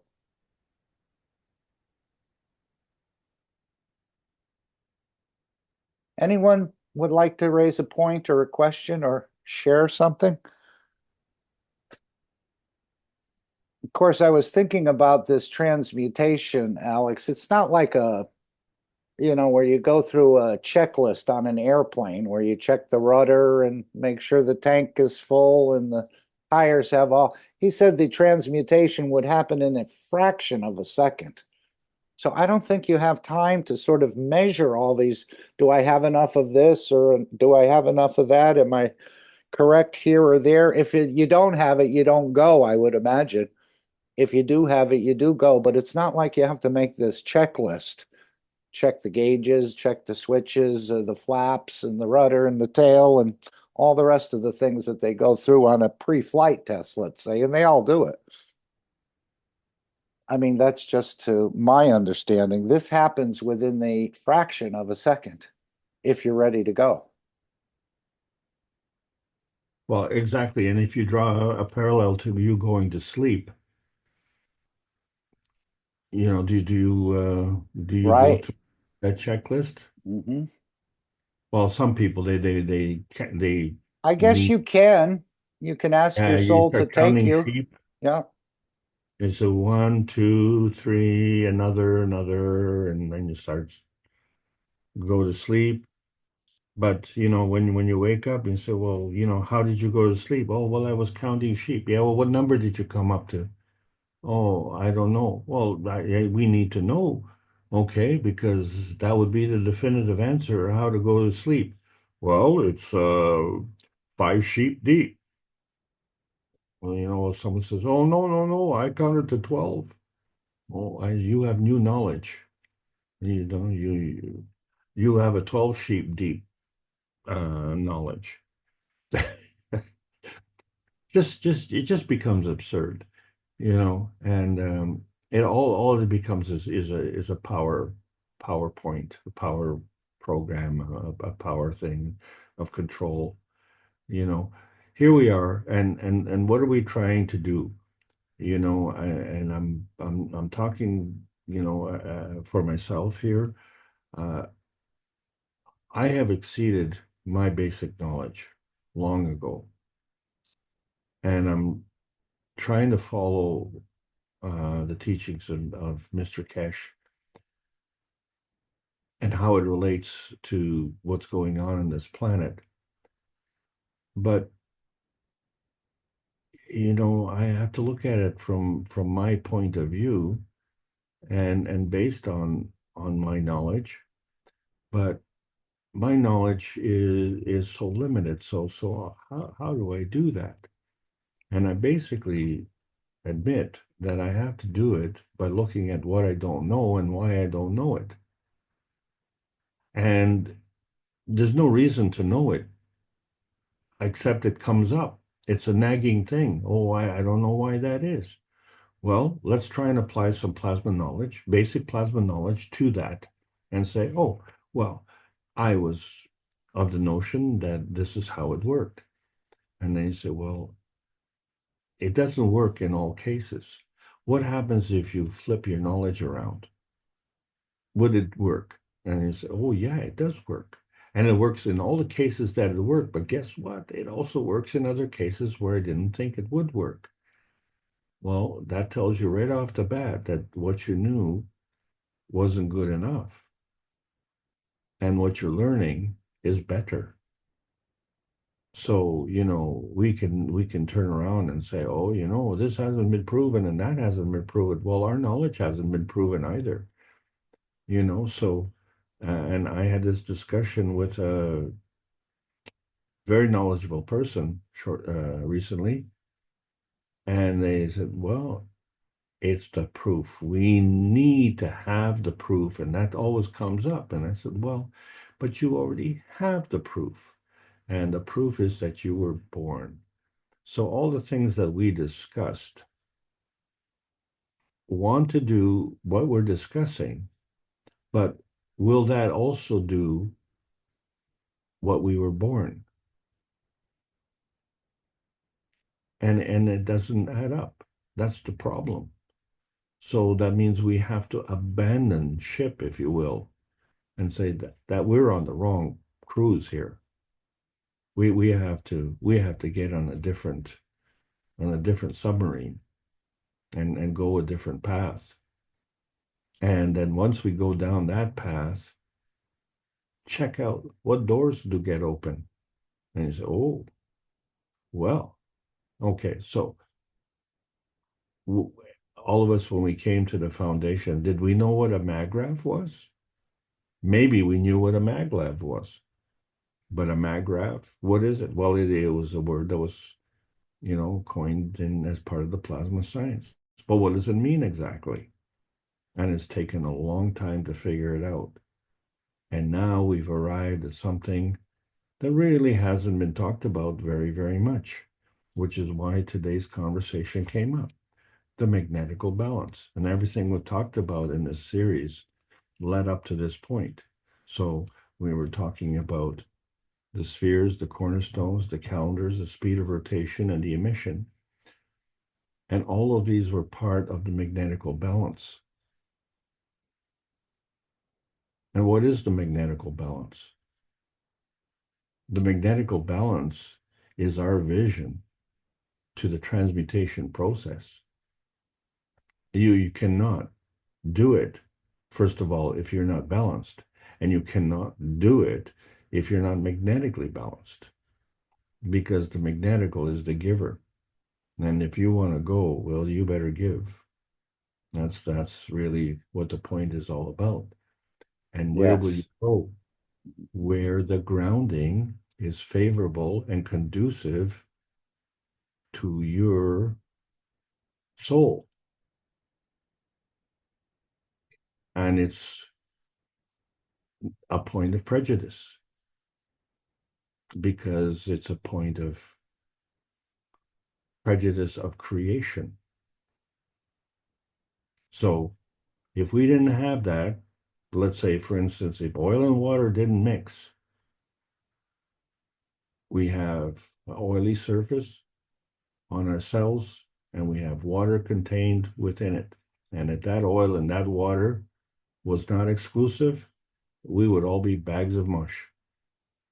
And then try and walk around or go to a party and do things.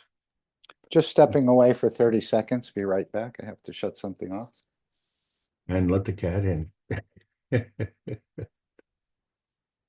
Yeah, so the magnetical balance becomes an important discussion because everybody's seeking gravity, or they want to know the secret of gravity. And that's, kind of important. Okay. Because all what I understood about gravity is that gravity seeks density. So that's why a stone would, if you dropped a stone, it would crash to the ground. It wouldn't just puff up into the air.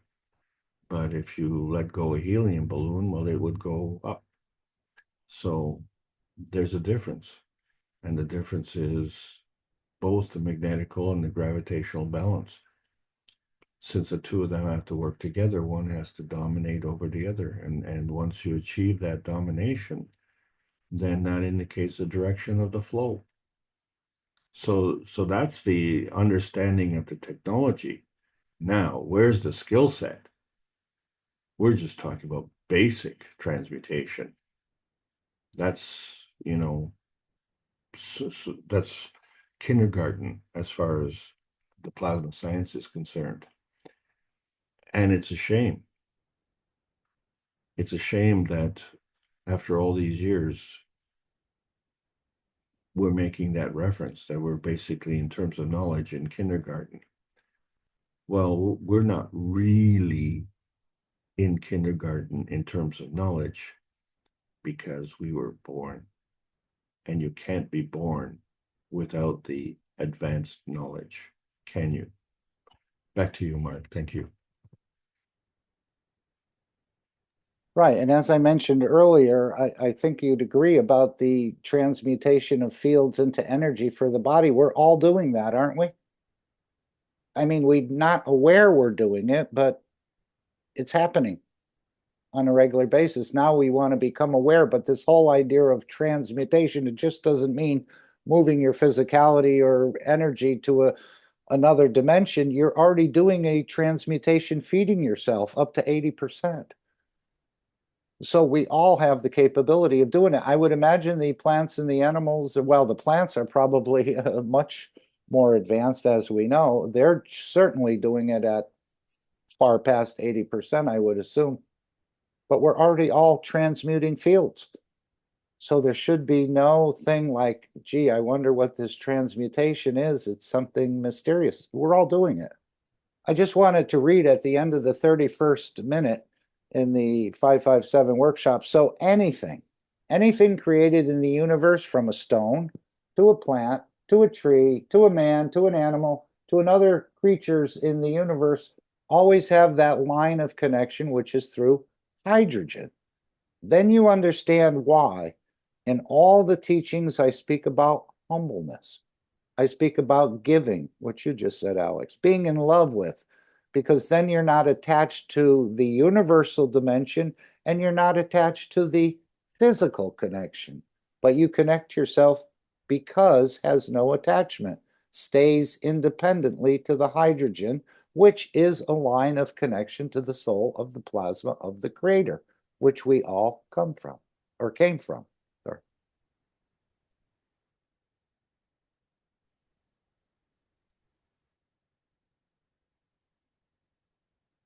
Anyone else get triggered to come forward? Open your mic, Claudia. Yes, me.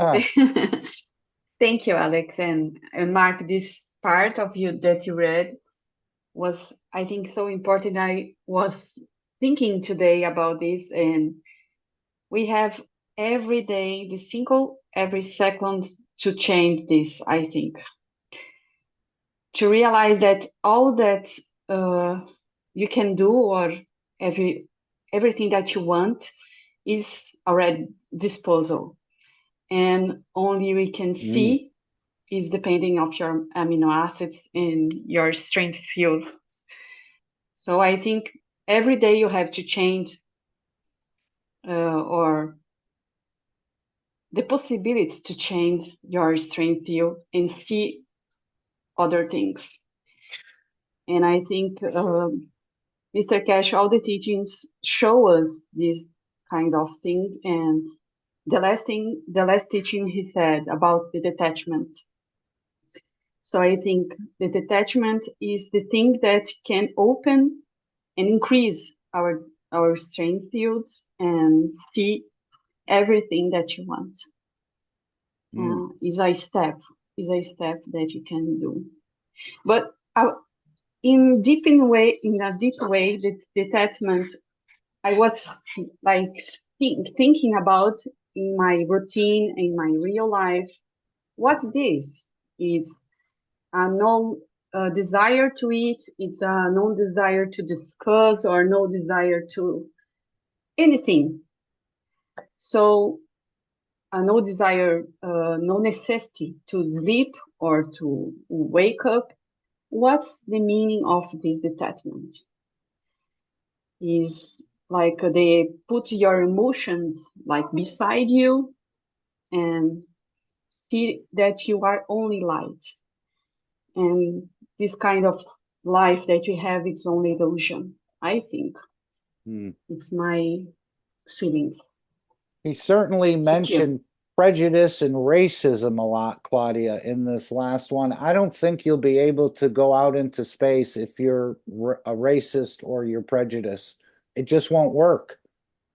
It just won't work. And apparently a lot of us carry that prejudice in a certain way or racism in many ways.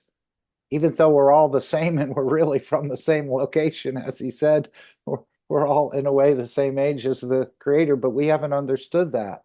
And where does all this racism and prejudice come from, Alex? Has it been ingrained in us? Is it coming through our RNA? Is it reinforced by the society? Are we being taught this in school? It wouldn't seem openly being taught. Maybe years ago it was. I know you've had a lot of those issues up there and we've had them here too, with the Native American people and others who were sort of treated second or third class, but we're going to have to uninstill this racism and prejudice within our lives, or you're not going anywhere. Because you'll be a foreigner in that land, out in space where no one else is prejudiced and they're not racist, and you're coming along acting or behaving in that manner, you'll probably be sent back to the blue planet, because I don't think that's tolerated in space. I don't know that you will be sent back. You may just simply be abandoned. And as I say, you may lose your way anyway, because I don't think you'll even get there. You won't be able to leave and carry that contamination into the universe. I think you can get there, and not because you're deceiving, but you get there because you're not deceiving. It's just that when you get there, all of a sudden you decide, oh, I am more privileged, or I am the chosen one, or you start to be more equal in your mentality. But as per usual, you've asked about 6 questions within the one question, and the answer is yes to all of them. But the one that I would prefer to answer is the RNA, whether it's ingrained in our RNA, and it is ingrained in our RNA. And the reason for that is because it is part of the learning experience. So if life is for learning, uh, Maybe it's for unlearning at times as well. um, well, not in the example of the poker player, the poor guy, what he has firmly believed is that he is a master poker player, and he's firmly believed that the real estate industry is crooked. So, you know, it's his point of view, which is what's hilarious. Okay, so um, if I were to go to, let's say, my landlord and put that presentation and say, well, rather than me paying rent, would you like to have a game of poker with me, and then maybe this month you'll win twice as much, or next month I'll win, and then you won't get any rent. Would you be interested in that? And then what do you think they would say? That, they say, well, why do we give up a sure thing? And the sure thing is that we get the rent from you every month. But is it a sure thing? It's still a gamble. People have to understand that business is a gamble. Okay, but I don't see it that way. They just see it, well, I'm in business and I have to make a profit.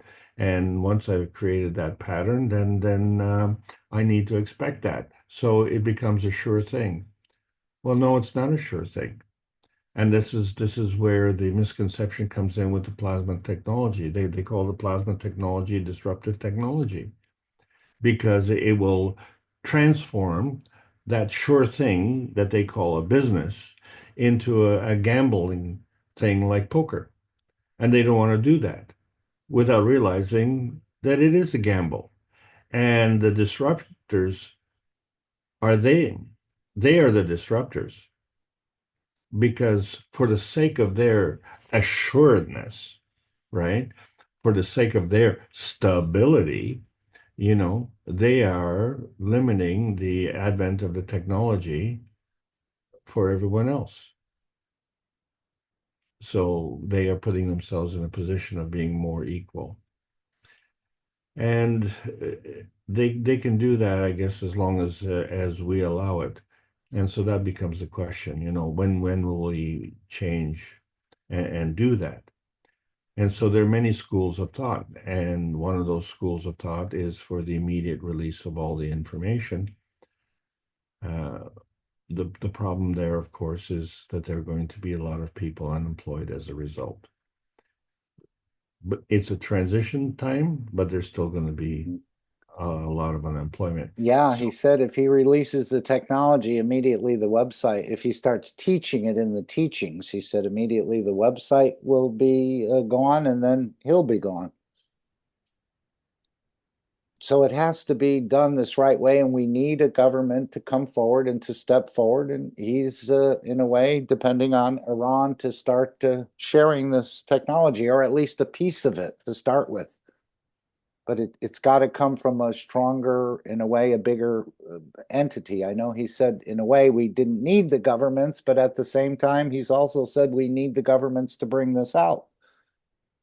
And apparently, as he said, he's gotten a confirmation from one of the top 5 that they're ready to move. We were just sort of guessing who it could be, but I'm not sure. He didn't say. But there are governments. So if they're ready to move, the other ones are getting ready or are ready to move as well. Well, here's the catch. Here's the catch. You're in a race. How many winners are there? There's only one winner. Everybody Depends else. on the game you're playing and the rules of the Everyone game. else is not in first place. There's only one to be first. Only one can be first. No one else can be first.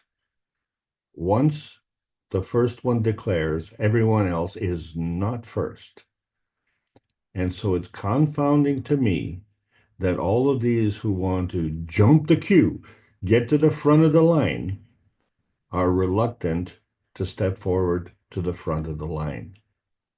So that opportunity, believe it or not, after all of these years, is still on the table.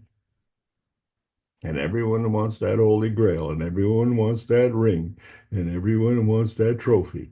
And there it is, and they're reluctant to grab it. Well, guess what happens? When the first one grabs it, they're the first, and everybody else will be not the first. So it won't matter at that point.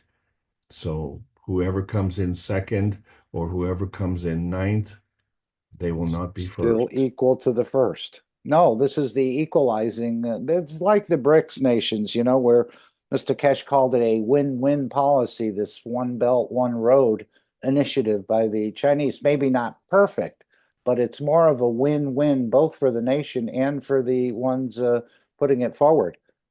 It's not a looting operation as much as what's currently taking place. And you can see the rush of the nations to want to be in that. And not be subject to sanctions if they don't follow orders. So I would call that a win-win. And this is what I always thought about sporting events.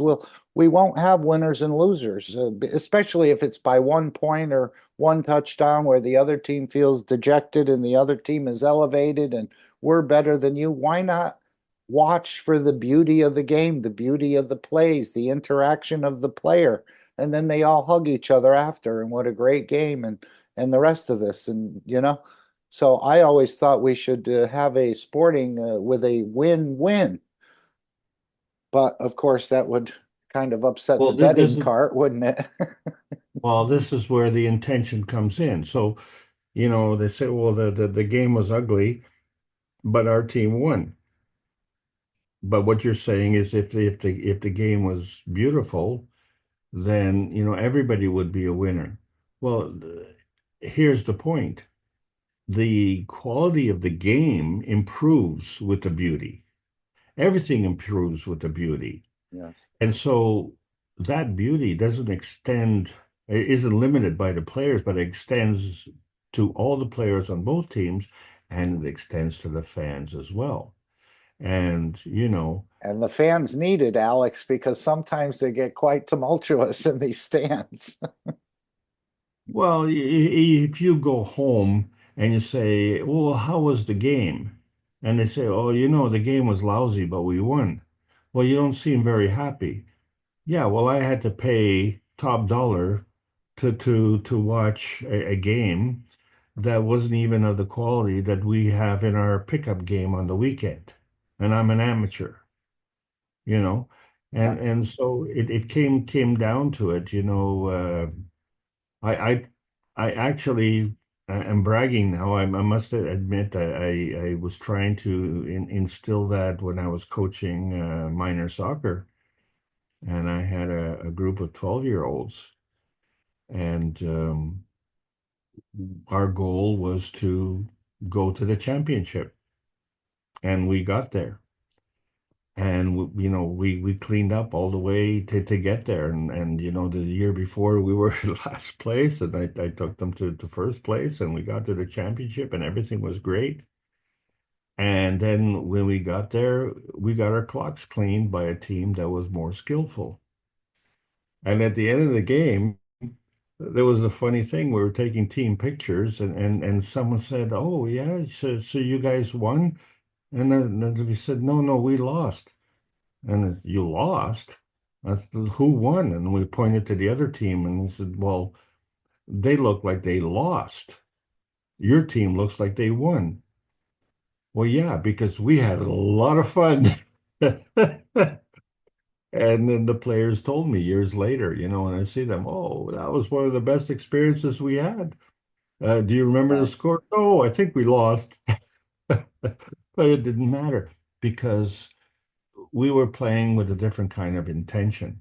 So if we played poorly, it wouldn't have made us happy. We played well, and the other team played better, and we were part of the process, and that was our intention. And if our skill level would have been better, we would have won. And would that have supplanted the joy that we had? No, it would have just added to it. And that's what we want to do. We want to add to the benefit of humanity. Humanity has all sorts of benefits. But there are a few who are put in in proper positions to stifle it. And unfortunately for them, they don't understand the rules of the game. And the rules of the game are that unless they get to the top, they will never be the top. They will be not the top. That's the rule of the game. Only one can be first, only one can be top. Everyone else is not the first and not the top. So don't think that, oh, well, I'm better now, so I must be the good guy, and you're doing poorly, you must be the bad guy. And that becomes the criteria. Wrong, wrong, wrong. Because unfortunately for that poker player, had he lost the game, he wouldn't have had the money to go into real estate and embarrass himself in that game. And in the process of winning the poker game, he thought that he was a good player as opposed to being a good liar. And he was a good liar, and he lied to himself that he was a good real estate man. And then he got into the real estate business, and he didn't learn the lesson that he was incompetent. So where's the skill set? He just, assumed that the money was the only skill set that he needed. And then that should have taught him a lesson. And no, it didn't teach him a lesson. He said, oh, I'm going to go back to my other skill set of being a really good liar. And guess what? He didn't win the grand prize. He got some money, because he was playing. But other than that, because there were consolation prizes, but he didn't win back. And the sad part about it, he was sad that he didn't win the poker prize, the top poker prize. So he was totally oblivious to the fact that he didn't learn anything in life's lessons from those 3 different experiences. How many times has Mr. Cash said ignorance is bliss? Yeah, so now what is he going to do? And then he comes to another point. And the other point is, for instance, we all know that there's a popular hamburger franchise. And so let's say now you have the opportunity to open up a new hamburger franchise. What is the point of doing that? Oh, well, that is the point because it's a successful business. I'm going to go into that business and I'm going to be a success as a result of being in that business because the business model is successful and I want to be successful. So I'm going to be successful because of that business model. Well, what about your skill set? Well, my skill set is being supplemented by the business model, so I don't need that much skill. Okay, well, that's fine. And what do you get at the end of it? You get another hamburger franchise. And that's what we need. Isn't that what the world needs? Write a list of all the things that you need. Would another hamburger franchise be at the top of that list? I guarantee you wouldn't even make the list.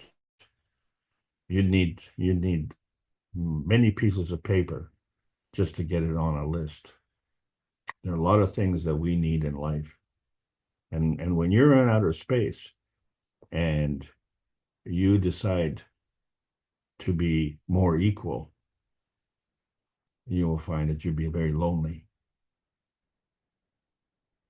because the others will abandon you because they don't play poker. They can see your true intention And then the second thing is when you don't realize that you don't have the skill set, and you could be lost in space very, very easily. And what would really be a massive tragedy is if you were lost in outer space, because then you would have to go down to the energy level of a stone soul, or even smaller. Thank you all for allowing me to present these classes. I hope you enjoy them, and I do really appreciate you attending, and I hope you can take it and use that information wisely for others who are desperately seeking answers. So thank you all. Back to you, Mark. Okay, thank you, Alex, and thank each and every one of the ones that are here today. Does anyone else want to make any comments, suggestions, thoughts, or exceptions to what we discussed today? Feel free. Again, no one's wrong and no one's 100% right. I thought I'd close with the Keep Keshe Foundation Free for Humanity. Let me take the screen. And of course, the one of the ways to do that, obviously, is to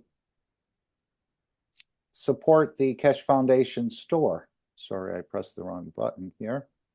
Okay. And this is the way we can keep the Keshe Foundation free by, whoops, what happened there? Am I sharing the screen? I don't know what happened. You got it, Mark. Okay, because all of a sudden this thing became very large with all the names, took over this other screen. But anyway, this is the way we can keep the Keshe Foundation free for humanity, or suggest it to others if they're in some sort of dilemma with migraines or with other conditions. You can refer them to the Keshe Foundation, refer them to the doctors, and see if they can help process the condition. So this is the way we're keeping the Keshe Foundation free for humanity, and you're all invited to obviously participate in that. And as we know, may you be proud of the work you do. May you be proud of the person you are, and may you be proud of the difference you're making. And sometimes we don't always see all these differences. And again, keeping the three wise men close to you, I think it provides emotional balancing, health balancing in your physicality, that your blood pressure doesn't go up, you don't get too angry, and you're actually, if you do apply the three wise men, you're actually in the process of elevating other souls rather than taking away from them. And that's part of the mission of the Keshe Foundation. We don't take from souls, we add to souls. And this is the way of the elevation of the soul, and then they can show their beauty. So the three wise men are a very important aspect. And of course, I missed that up until a few years ago. Being a Christian and thinking I understood what the three wise men represented, but now we're understanding this is the work of Mitra and the rest is, and we can all apply that. It's not as easily done as said, but you can work through it yourself in so many ways. So thank you all. We want to just thank you all for being here, attending, and continuing this process. Just let me move this out of the way again. So what I'd like to do again, we have the transmutation test, we have the Iran conference coming up. There's many things. Long term, we have the research centers, and maybe that's where we'll see some of these devices like these small cylinders, I think he said, and other things that people can research in the future. Many opportunities, and it seems like the processing is speeding up and getting even better results than before with this newer system. And it's not, I don't think we've seen everything opened up completely yet. As once the governments come online, then we're going to see some of the most fantastic things. People will, as I said earlier, people will be flabbergasted totally that this is even a possibility of transmuting elements, of transmuting yourself, of feeding yourself without eating. Again, when I tell that to people, they just look at me and they cock their head. I said, try to figure that one out. How can you feed yourself without eating? But anyway, we can have a lot of fun with this knowledge, and it's all about serving the others. So I'm going to play the Keep Keshe Foundation Free for Humanity. Final disclaimer, the meeting will come to an end. Anyone else want to make any announcements? Claudia, I think this Saturday you have the Q&A with the